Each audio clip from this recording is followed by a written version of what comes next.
আসসালামু আলাইকুম এভরিওয়ান। তোমরা সবাই কেমন আছো? আশা করি সবাই খুব ভালো আছো। এই সুন্দর রান্নাটা আমি কিভাবে করেছি চলো তোমাদের একটু বলা যাক ডিটেলসে। আমি ফার্স্টেই নিয়ে চলে এসেছি 1 কেজি মতো চিকেন নিয়ে। আমি আজকে বানাবো মশলা চিকেন।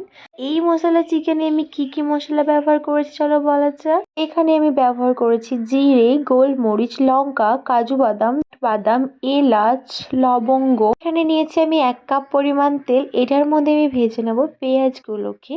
আর সুন্দর করে লাল লাল মতো করে কিন্তু পেঁয়াজগুলোকে ভেজে নিতে হবে। এদিকে আমার পেঁয়াজ ভাজা হয়ে গেছে। টমেটো দিয়ে ভালো করে পেঁয়াজগুলোকে আমি মিক্সিতে একবার ঘুরিয়ে নেব। আর সুন্দর করে কিন্তু আমার মশলাটা পিষাই করা হয়ে গেছে।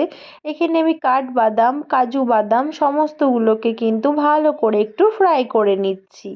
ফ্রাই করে নেওয়ার পর এগুলোকে আমি গুঁড়িয়ে নেব। চলো মাংসটাকে একটু ম্যারিনেট করা যাক। আগে থেকে গুঁড়ো করা মশলাটা আমি দিয়ে দেব। তারপর উপর থেকে দিয়ে দিয়েছি একটু কস্তুরি মেথি, টক দই, আর দিয়েছি লবণ। আর ওপর থেকে দিয়ে দেবো আমি রসুন বাটা, আদা বাটা, আর দিয়ে দিয়েছি লঙ্কার গুঁড়ো। আমি তোমাদের বলেছিলাম 1 কাপ তেলে আমি পেঁয়াজগুলো ভেজে নিয়েছি। পেঁয়াজ ভাজার তেলটাই কিন্তু আমি দিয়ে দেবো। আমি টমেটো আর পেঁয়াজটাকে পেস্ট করে রেখেছিলাম সেটাকে সুন্দর মতো করে দিয়ে আমি হাতের সাহায্যে ভালো করে মেখে নেব। আমার সুন্দর করে মাখা কমপ্লিট। তোমরা চাইলে কিন্তু এটা ওভারনাইটও রেখে দিতে পারো। আমার যেহেতু হাতে সময় ছিল না তাই আমি 1 ঘন্টা মতো রেখেছিলাম।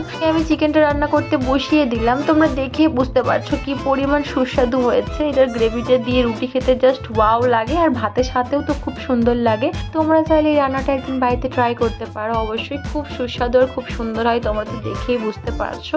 এদিকে আমি একটু নাড়াচাড়া করে নেব। দেখবো গ্রেভিটা একটু গাঢ় হয়ে গেছে, তখন আমি কিন্তু রান্নাটা নামিয়ে দেব।